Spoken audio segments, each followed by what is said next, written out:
आपको पता है डर हमारी लाइफ में दो प्रकार के होते हैं।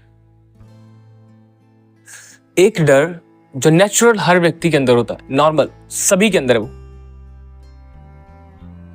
सभी के अंदर है वो डर, और वह डर होना चाहिए। कितने लोग मानते हैं वो डर होना चाहिए? ओके, वह डर होना चाहिए, वह डर सबके अंदर होता है और वह डर होना भी चाहिए। लेकिन एक डर ऐसा होता है जो दुष्ट आत्माओं की ओर से आता है।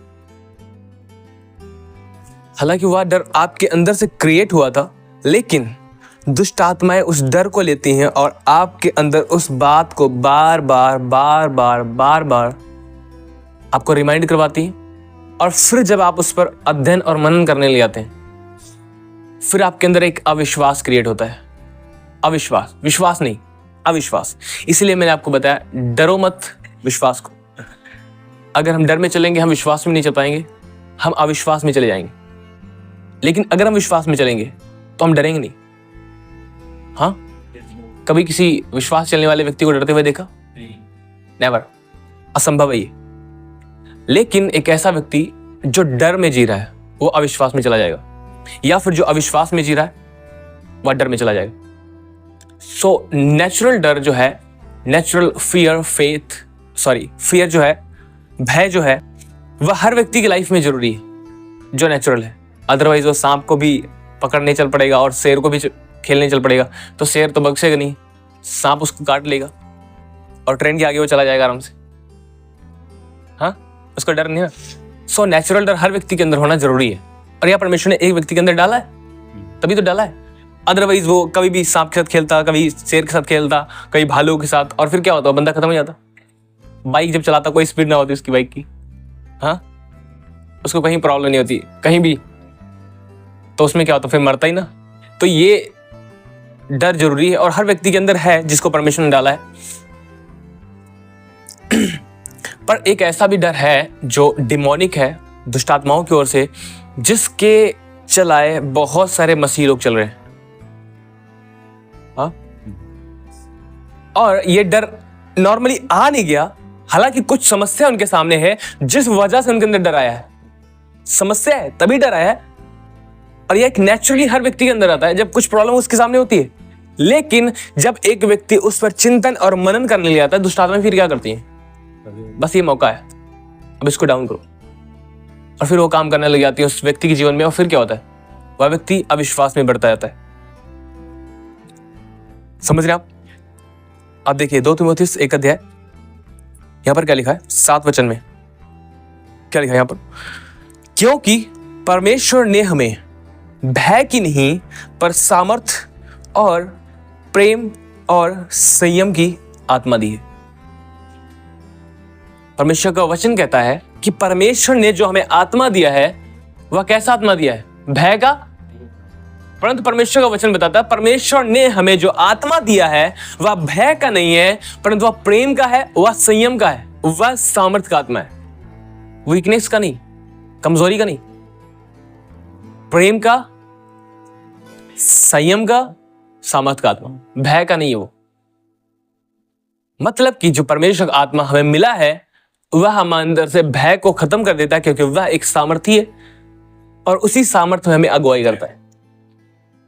एक सामर्थी व्यक्ति जब चलता है, वो डरता और कांपता हुआ नहीं चलता है, और ना ही जो उसके साथ चलते हैं उसको बोलता है कि आप डरो, थोड़ा सा डर के चलो। नहीं, वो सामर्थी है, इसलिए कि वह सामर्थी है, वो सामने वाले को भी कहता है डरो मत, चिंता मत करो, आगे बढ़ो। हालेलुया। क्यों? क्योंकि वह एक सामर्थी व्यक्ति है। लेकिन अगर वह कमजोर है, फिर क्या करेगा? फिर वह खुद डरेगा और दूसरे को भी बोलेगा। परमेश्वर ने हमें भय की नहीं परंतु सामर्थ की आत्मा दी है। दुष्ट आत्माओं की ओर से जो डर होता है, उसके साथ अविश्वास भी जुड़ा हुआ होता है, उसके साथ अविश्वास भी। और आपको पता है, अविश्वास के अंदर भी एक विश्वास होता है कि यह नहीं होगा। हाँ, इसकी शुरुआत पता कहां से हुई? डर से। क्योंकि डर जो एक डिमोनिक डर है, दुष्ट आत्माओं की ओर से जो डर है, उसमें एक अविश्वास उसके साथ जुड़ा होता है। और जब अविश्वास है, अविश्वास के एक अंदर ऐसा विश्वास होता है कि यह नहीं होगा, देखा आपने ऐसा? लेकिन मैं आपको एक और बात बताना चाहता हूं। देखिए, कई बार हमारी लाइफ में कुछ सावधानियां होती हैं। जब हम कुछ करने जाते हैं तो उसके साथ हम एक नेगेटिव पॉइंट भी रखते हैं और एक राइट पॉइंट भी रखते हैं कि कहीं यह गलत ना हो जाए। करते ना कि अच्छा होगा, ठीक है, लेकिन कहीं ऐसा ना हो जाए। यह एक समझदारी है। लेकिन यह अविश्वास क्या करता है, जो एक दुष्टात्माओं की ओर से आया हुआ डर होता है, वह आपको पॉजिटिव को कम करता है पर नेगेटिव की ओर ज्यादा फोकस करता है कि ऐसा ही हो जाएगा, हाय ऐसा ही हो जाएगा। अब कैंसर हाय अब गए, हाँ, बुखार आया ना, बुखार से ही अब दुष्टात्माएं आपके अंदर डर पैदा करने की कोशिश करती। आपका दिमागी बुखार होगा, आपको इलाज नहीं बचेगा। आपको पेट में दर्द हुआ, किडनियां फेल हो गई, ये हो गया, वो हो गया। अब ये क्या है? ये एक डर है और डर के साथ में दुष्टात्माएं जो हैं उस डर को लेती हैं और कहती कि एक अविश्वास क्रिएट करती हैं और कहती कि ऐसा ही हो जाएगा। अब कुछ लोगों को आपने इसीलिए देखा होगा, उनके सामने प्रॉब्लम है, मैं प्रॉब्लम को साइड नहीं कर रहा हूं, प्रॉब्लम है, तभी तो डर रहा है बंदा। हाँ, एक डर आया, एक नेचुरल डर जो हर व्यक्ति के अंदर आता है। लेकिन अब एक जो व्यक्ति खुदा के साथ चल रहा है उसके अंदर क्या डर नहीं होता। जो जिसको परमेश्वर ने एक आत्मा दिया है, वह है सामर्थ का आत्मा, उसके अंदर वह भय नहीं होता। वह उन तकलीफों को देखकर डरता नहीं है, उन तकलीफों के ऊपर जय होने की ओर बात करता है, ना कि कहता कि ये हमारे ऊपर हावी हो जाएंगी। और बहुत सारे लोगों को इसलिए आपने देखा होगा, वो तकलीफों की ज्यादा बात करते हैं बजाय इसके कि वो परमेश्वर की ओर अपनी आंखों को उठाए। जब से आपने इन यूपी के अंदर जो चल रहे हैं माहौल, आपने देखा होगा लोग परमेश्वर की पावर को साइड में कर चुके हैं। लोग किस चीज को देख रहे हैं? हाय ऐसा हो रहा है, अब होगा क्या? क्या होगा? हाँ, ऐसा हो गया, अरे कैसा हो गया? इतिहास गवाह ऐसा होता है यार, और हमेशा उसके लोग जयवंत होते थे, जयवंत होते रहेंगे। तो कहां अपनी आंखें लगाओ? कहीं भी बात, हाँ बस ऐसा हो गया, अब कुछ नहीं हो रहा, नथिंग, सब कुछ खत्म। अरे क्या बात कर रहे हो? मैं आपसे कह रहा हूं, कल मैं बैठा था, मैं कल सोच रहा था, प्रभु ने मुझे इस बात में अगुवाई की, रवि एक महान शुरुआत का समय आया, उत्तर प्रदेश के लिए एक महान शुरुआत का समय आया। ये कुछ खत्म नहीं हुआ, सब कुछ शुरू होने जा रहा है। अब आपको पता है, जहां कहीं भी आपने आज बेदारी देखी है, वहां पर कितनी कुर्बानियां हुई, आपको पता है? हाँ, जहां पर आज बेदारियों को आप देख रहे हैं, आप पंजाब के अंदर इतनी बेदारियां देख रहे हैं, आपने देखा कभी उसके पीछे कितना संघर्ष पहले के लोगों ने किया और कितना पुराने समय में लोगों ने परमेश्वर के वचन को, परमेश्वर कलाम को बोया होगा, जिसका फल आज वहां पर देखने को आप पा रहे हैं। इतिहास गवाह है कि सब कुछ ये होता आया है, और सब जगहों पर जब ये हो रहा था, वहां पर परमेश्वर लोग खत्म नहीं हो गए, परमेश्वर के लोग बढ़े और परमेश्वर के लोग जयवंत हुए।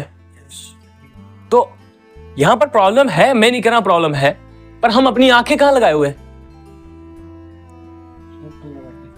प्रॉब्लम के ऊपर। अब समझिए मैं क्यों कह रहा हूं, यह डर इतना खतरनाक बन चुका है कि अविश्वास क्रिएट कर देता है। बजाय इसके कि आप इन समस्याओं के ऊपर चिंतन मनन और विचार करें, परमेश्वर के वचन को उठाएं, परमेश्वर के वचन को पढ़ें और इस पर चिंतन मनन और विचार विमर्श करें। बजाय इसके कि आप डाउन जाएं, उन तकलीफों और समस्याओं के ऊपर खड़े हो जाएंगे और सब तकलीफें समस्याएं आपके नीचे हो जाएंगी।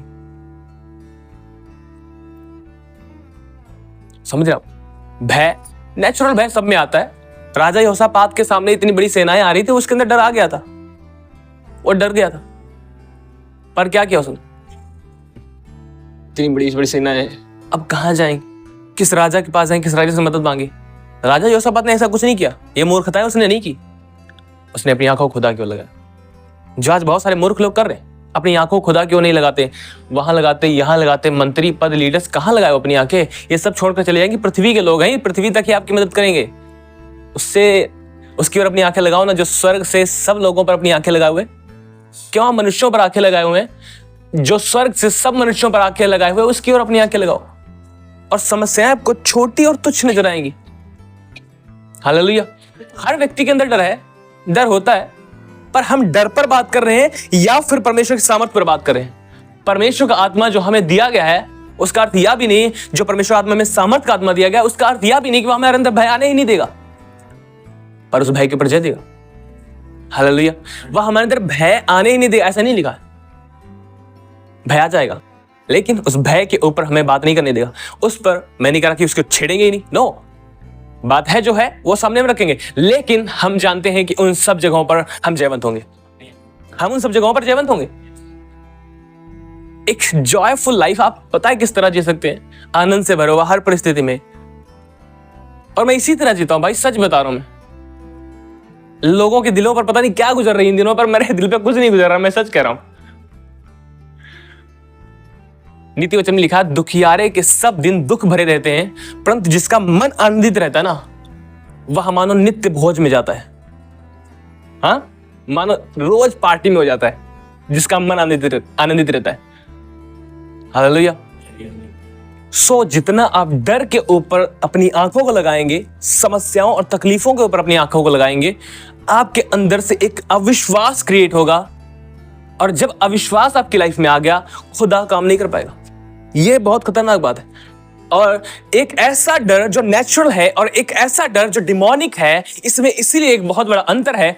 डिमोनिक फियर जो है, दुष्ट आत्माओं की ओर से जो डर है, वह आपके अंदर अविश्वास क्रिएट करता है। शैतान को पता है विश्वास के द्वारा ही आप जयवंत हो सकते हैं, लेकिन अविश्वास के द्वारा आप हार सकते हैं। और वह आपको सीधे नहीं हरा पाएगा, लेकिन अविश्वास आपके अंदर आ गया, ऐसे वो हरा देगा आपको, क्योंकि स्वयं परमेश्वर फिर आपके जीवन में काम नहीं कर पाएगा। लेकिन अगर आप विश्वास से चल रहे हैं, डर को नहीं देख रहे हैं, फिर क्या करेंगे? खुदावंत का वचन बताता है, परमेश्वर उनसे प्रसन्न होता है जो विश्वास से चलते हैं। और विश्वास के द्वारा लोगों ने युद्ध जीते, लड़ाइयां जीती, मुर्दों से जिंदा हुए, कितने बड़े बड़े काम लिखे गए हैं परमेश्वर के वचन में। ये सब विश्वास के द्वारा हुए, और ये सब आज भी केवल विश्वास के द्वारा होते हैं। लेकिन अगर अविश्वास आ गया, खत्म। यीशु वहां पर बड़े काम नहीं कर पाया जहां पर लोगों ने विश्वास नहीं किया, बहुत अधिक काम नहीं कर पाया। वो आज भी ऐसा ही करता। अगर हम विश्वास नहीं करेंगे, बड़े कामों को कर नहीं पाएगा। लेकिन अगर हम विश्वास करेंगे, चाहे जितनी बड़ी समस्या हो, पहाड़ चाहे जितना बड़ा हो, मैं कह रहा हूं कितने ऐसे आए और चले गए। हाँ, कितने आए और कितने गए। एक कहावत है ना, सुनी होगी आपने, चिंता करे चेतराम। हाँ, बस आगे आप समझ गए ना, ठीक है। सो चिंता हमारे लिए बनी। I am not talking about Chetram, but I am talking about anxiety, means चिंता। तो चिंता चेतराम के लिए, हमारे लिए नहीं है। समझ रहे? हालेलुया। सो आप अपनी आंखों कहां लगाए हुए हैं, ये जरूरी है। दाऊद कहता है, मैं अपनी आंखें पर्वतों की ओर लगाऊंगा, मुझे सहायता कहां से मिलेगी। लेकिन हम कहां लगाए हुए हैं? मनुष्यों की ओर। भैया कुछ फरमान जारी कर दें, कुछ और कर दें, हमारी जहां तक ड्यूटी बनती है हम उसे करें।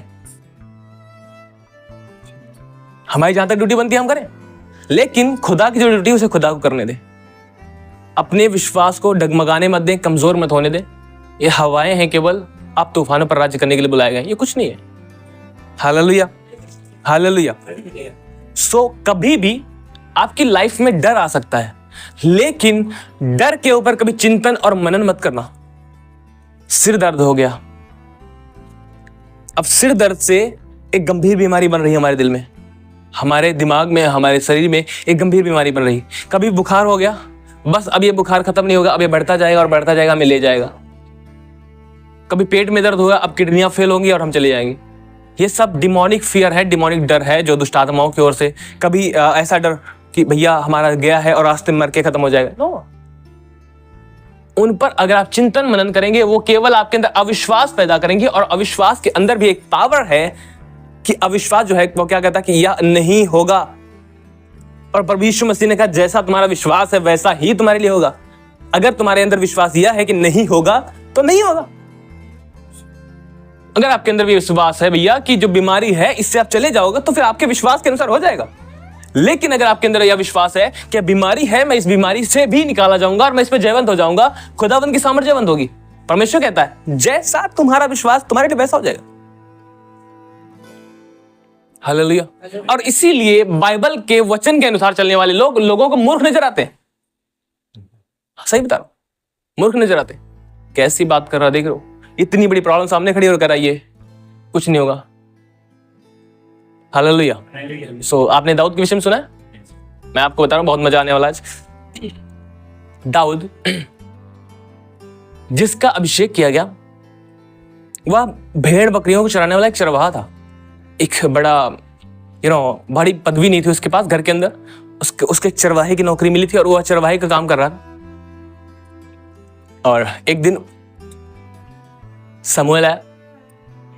उससे पहले इजराइल के ऊपर जो राजा था, पहला राजा इजराइल का, वो था साउल। कौन था? साउल। और साउल ने बहुत सारी खुदावंद के खिलाफ काम किए, बुराइयां की, जिसकी वजह से खुदा ने कहा था मैं इस व्यक्ति को राजा बनाकर पछताता हूं, इस व्यक्ति से मैं उसकी गद्दी छीन लूंगा और इसकी गद्दी के ऊपर मैं एक ऐसा व्यक्ति बिठाऊंगा जो मेरी इच्छा के अनुसार और मेरे हृदय के अनुसार होगा। और वो था दाऊद। और दाऊद का अभिषेक करने के लिए समूएल उसके घर गया। जब ईसाई ने अपने सब पुत्रों को बुला लिया, उसके बाद हर एक को परमेश्वर रिजेक्ट करता गया, हर एक को ये नहीं ये नहीं ये नहीं। पर उसके बाद समूएल ने कहा क्या और कोई तेरा पुत्र बचा है? उसने कहा हाँ, वो चरा रहा होगा भेड़ बकरी। उसने कहा उसे बुलाओ। और जब वह आया समूएल के सामने, खुदा ने कहा यही है, कर दे अभिषेक। और परमेश्वर के द्वारा, उसके दास के द्वारा जब दाऊद का अभिषेक किया गया, दाऊद का जब अभिषेक हुआ, उसके बाद वह भेड़ बकरियों को फिर से चरा रहा था। उसको अभी राजा नहीं बनाएगा, अभी अभिषेक हुआ। हालांकि उसको पद दे दिया गया था, लेकिन वह अभी देखने के रूप में नहीं आया। वह फिर से भेड़ बकरियों को चराने लगा। और जब वह भेड़ बकरियों को चराता था, उसके पास एक बजाने वाला कुछ था, I don't know what is, क्या था। सो वह उसे बजाता था और बजाते बजाते वो कई बार परमेश्वर की उपस्थिति को इतना अधिक महसूस करता था कि वह गीतों को, भजनों को लिखता था। और उसी टाइम उसने एक भजन को लिखा था, यहोवा मेरा चरवाहा है। हाँ, यहोवा मेरा चरवाहा है। उसका अभिषेक हुआ। अभिषेक होने के बाद उसके आसपास वो बहुत बार जब वह बजाता था उसे, और वह, क्योंकि वह जब कभी भी बजाता था, वह दुनियावी बातों की ओर ध्यान देकर नहीं बजाता था। वह सदैव परमेश्वर की ओर अपनी आंखों को लगाए हुए, परमेश्वर पर अपना विश्वास लगाए हुए बजाता था। और जिस वजह से वो परमेश्वर की उपस्थिति को अद्भुत तरीके से महसूस करता था, और परमेश्वर का आत्मा उसे गाइड करता था, लीड करता था। खुदा का प्रेम उसके लिए कैसे है, कैसे वह आपके साथ रहता है, कैसे वह शत्रुओं के सामने, तुम्हारे सामने खड़ा रहता है। चाहे तुम घोर अंधकार से भरी तराई में होकर चलो, वहां भी वह तुम्हारे साथ है। उसने इन वचनों को लिखा, यहोवा मेरा चरवाहा, मुझे कुछ घटी नहीं है। और उन्हीं दिनों में जब उसका अभिषेक हुआ था, उन्हीं दिनों में एक दानव आया, जिसके विषय में आपने सुना है, गोलियत। सुना है? वह सारी इजरायली प्रजा को ललकार रहा था, अगर कोई तुम में ताकतवर है, कोई व्यक्ति है जो आए और मुझसे लड़े, और अगर मुझे हरा दे, हम तुम्हारे अधीन हो जाएंगे। लेकिन अगर मैंने उसे हरा दिया तो तुम्हें हमारे अधीन होना पड़ेगा। अब मुझे बताओ, परमेश्वर ने मिस्र से इजरायलियों को किस लिए निकाला था? गुलाम होने के लिए। आजाद किस लिए किया था? गुलाम फिर से बन जाए? उन्हें निकाला इसलिए था ताकि अब ये आजाद होकर जिए। और नई बात में जब आप पढ़ते हैं, प्रभु यीशु मसीह का वचन बताता है, प्रभु यीशु मसीह ने कहा, जब तुम सत्य को जानोगे, सत्य तुम्हें स्वतंत्र करेगा। और पुत्र सदा घर में नहीं रहता, दास सदा घर में नहीं रहता, परंतु पुत्र घर में रहता है सदा। और प्रभु यीशु मसीह ने कहा, जब पुत्र तुम्हें स्वतंत्र करेगा, तुम स्वतंत्र हो जाओगे। और वे स्वतंत्र थे, इजरायली स्वतंत्र थे। उन्हें परमेश्वर आजाद करवा के इसलिए लाया था ताकि ये आजादी से जिए, ना कि किसी गुलाम हो। हालेलुया। और उसके बाद जब दाऊद ने यह बात सुनी, क्योंकि दाऊद के पिता ने उससे बोला था, जा और अपने भाइयों का हाल चाल लेकर आ और उन्हें कुछ खाने पीने की वस्तुएं देकर आ। और जब वहां पर दाऊद गया, उससे पहले बहुत बार गोलियत ने लोगों को ललकारा था, और वहां पर आपको पता है सब डरे हुए थे। अपने पॉइंट पर आ रहा हूं, सब के अंदर एक नेचुरल डर आए वो चलेगा, लेकिन यहां पर एक ऐसा डर था जो डिमोनिक था। यहां पर जो ऐसा डर था जो दुष्ट आत्माओं की ओर से उनके अंदर क्रिएट हो चुका था। उनकी आंखें कहीं पर परमेश्वर की ओर नहीं लगी थी, उनकी आंखें केवल अपने ऊपर लगी थी। हाय, हम उनके गुलाम ना बन जाए, हम उससे जीतेंगे ही नहीं। हाँ, हम उससे, उसकी ताकत देखो और हमारी ताकत देखो। हालेलुया। समझ रहे आप कुछ? उनके अंदर एक डर भर गया था, हम जीतेंगे नहीं, और डर था, और डर ने उनके अंदर अविश्वास क्रिएट कर दिया, और अविश्वास के द्वारा ही वो सब हारे हुए थे उस टाइम। कोई जीता नहीं था वहां पर, किसी के जीते हुए विचार नजर नहीं आ रहे थे, सब हारे हुए थे अपने विचारों में। और जब दाऊद गया, दाऊद ने उन बातों को जब सुना, जब दाऊद ने उन बातों को सुना, फिर दाऊद ने क्या किया? ओ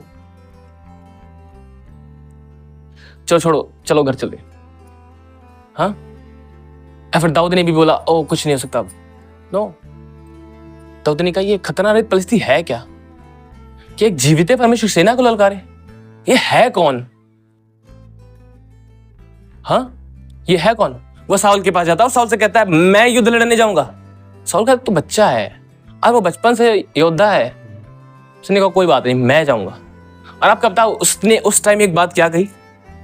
आप जब पढ़ के देखेंगे वहां पर परमेश्वर का वचन बताता है, उसने कहा जब मैं भेड़ बकरियों को चराता था, अगर कोई शेर या फिर भालू मेमने के बच्चे को उठा ले जाता था तो मैं जाता था, उसके मुंह से उसे निकाल लाता था और मैंने शेर और भालू दोनों को मारा है। जब आप इसे दूसरे ट्रांसलेट में पढ़ेंगे तो वहां पर पता क्या लिखा गया? साउल से वो कहता है यहोवा, उसने कहा मैं एक चरवाहा हूं। सुनिए, ध्यान दीजिए, उसने कहा मैं एक चरवाहा हूं और जब कोई भेड़, मेरी भेड़ को कोई शेर, कोई भालू मुझसे छीन कर ले आता था, उसे छीन कर ले आता था, तो मैं जाता था और उसे उसके मुंह से निकाल कर ले आता था। तो याद रख, यहोवा भी एक चरवाहा है। उसने कहा यहोवा भी एक चरवाहा है और वह अपने लोगों की रक्षा करना जानता है, वह उनकी मदद करना जानता है। इस तरह से उसने दिखाने की कोशिश की मैं एक चरवाहा हूं और मैं किस तरह से अपनी भेड़ बकरियों की जिम्मेदारी को समझता हूं, और उन्हें जब कोई शेर उठा ले जाए या भालू ले जाए, फिर उन भालू और शेर के ऊपर भी मैं जयवंत होकर उसे लेकर आता हूं। तो परमेश्वर भी अपने लोगों की, जो एक चरवाहा है, उनसे रक्षा करेगा। आमीन, हालेलुया। और इस तरह से उसने एक ऐसा विश्वास वहां पर जमाया जहां पर सब हारे खड़े थे। अब इस बंदे के अंदर डर नहीं था। अब ये भी तो सेम वही बातें सुन रहा था जो सब इजरायली सुन रहे थे। अब ये भी वही बातें, वही उसका सेहत देख रहा होगा, उसकी पर्सनालिटी देख रहा होगा, कितना लंबा है वो, लगभग 9 फुट के ऊंचा था और उसकी बहुत तगड़ी पर्सनालिटी थी। सब कुछ देख रहा था दाऊद, लेकिन अब इसकी आंखें लगी कहां थी? परमेश्वर की ओर।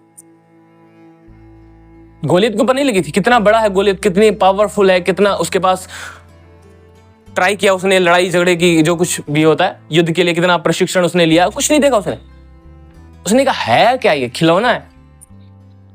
उसने कहा क्या है ये? समझ रहे आप? तो उसकी आंखें कहां लगी थी? बीमारी, तकलीफ, जो समस्या थी, जो मुश्किलें थी उसके सामने, नो, उसकी आंखें लगी थी परमेश्वर की ओर। और इसीलिए उसके अंदर एक डर नहीं आ पाया, क्योंकि उसकी आंखें परमेश्वर को लगी थी। Hallelujah, hallelujah. और दाऊद का अभिषेक हुआ था और दाऊद के ऊपर खुदावंद का आत्मा था, और परमेश्वर का आत्मा बताता है जो यहोवा का आत्मा है वह सामर्थ का आत्मा, बुद्धि का आत्मा और पराक्रम का आत्मा है। वह कमजोरी का, दुबलेपन का, या फिर क्या बोलते हैं उसे, क्या बोलते हैं, डरपोकपन का आत्मा नहीं वो। हाँ, वो डरने वाला नहीं, और वही आत्मा उसके ऊपर था। और मैं आपको एक बात बताना चाहता हूं, हम सभी जो मसीह यीशु में हैं, हम सभी खुदावंद यीशु मसीह के साथ अभिषिक्त किए गए हैं। जब मसीह का अभिषेक किया गया, इब्रानियों 1:9 में जब आप पढ़ते हैं, वहां पर लिखा है तूने धर्म से प्रेम और अधर्म से बैर रखा, इस कारण परमेश्वर, तेरे परमेश्वर ने तेरे साथियों से बढ़कर हर्ष रूपी तेल से तेरा अभिषेक किया। लिखा है मसीह जो है वह हमारा सिर है, मसीह हमारा सिर है, और कलीसिया जो क्या है, उसकी देह है। अब जब मसीह यीशु जो सिर है उसका अभिषेक किया गया, उसके सिर के ऊपर ऑयल डाला गया, तो ऑयल क्या सिर्फ सिर पर ही रह गया? अगर रह भी गया तो क्या पूरी बॉडी का अभिषेक नहीं हुआ? हो गया ना?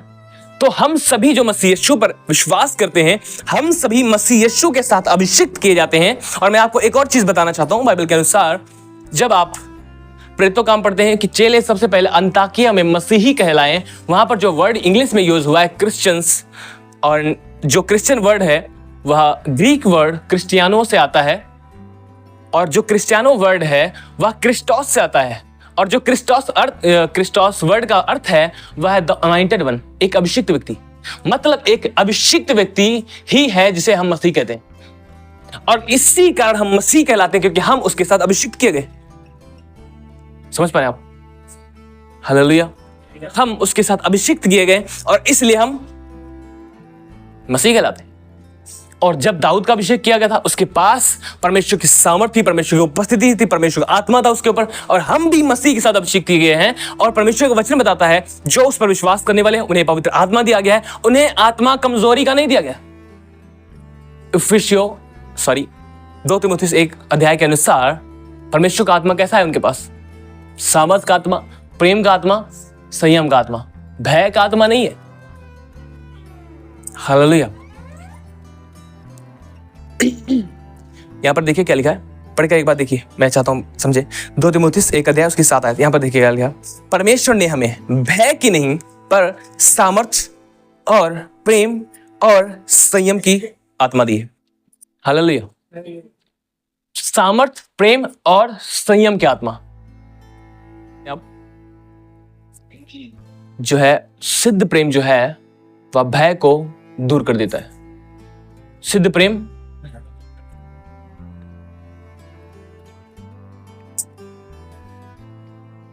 अब एक चीज और समझिए, हम जब मसीह यीशु में अभिषिक्त किए गए और हमें वह आत्मा दिया गया जो कमजोरी का नहीं, जो डर का नहीं है, जो भय का नहीं है, वह आत्मा सामर्थ का आत्मा है। दाऊद का भी अभिषेक किया गया था, हम भी अभिषिक्त किए गए हैं। लेकिन हम जब अभिषिक्त किए गए हैं और हमें हर दिन अभिषेक में चलने के लिए क्या करना पड़ेगा? परमेश्वर की उपस्थिति में चलना पड़ेगा, परमेश्वर के पास जाना पड़ेगा, उसके साथ समय गुजारना पड़ेगा। यही सुनते आए ना आप, समय गुजारना पड़ेगा। पर यही लोग कर भी रहे, समय गुजार रहे, प्रार्थना ही नहीं कर रहे। हाँ, समय गुजार रहे हैं, नॉट प्रार्थना कर रहे। इसी वजह से लोगों की लाइफ सूखी पड़ी और उनके अंदर जरा सी बात के ऊपर डर इतना अधिक भर जाता है और इतना अधिक वो अविश्वास से भर जाते हैं कि परमेश्वर उन्हें तुच्छ छोटा लगने लग जाता है और बिल्कुल तुच्छ समझने लग जाते हैं उन बातों को जो परमेश्वर वचन में लिखी गई। क्योंकि अविश्वास यही करता है, उन सब चीजों को छोटा कर देता है और जो तकलीफें, समस्याएं जो होती हैं उनको बड़ा कर देता है।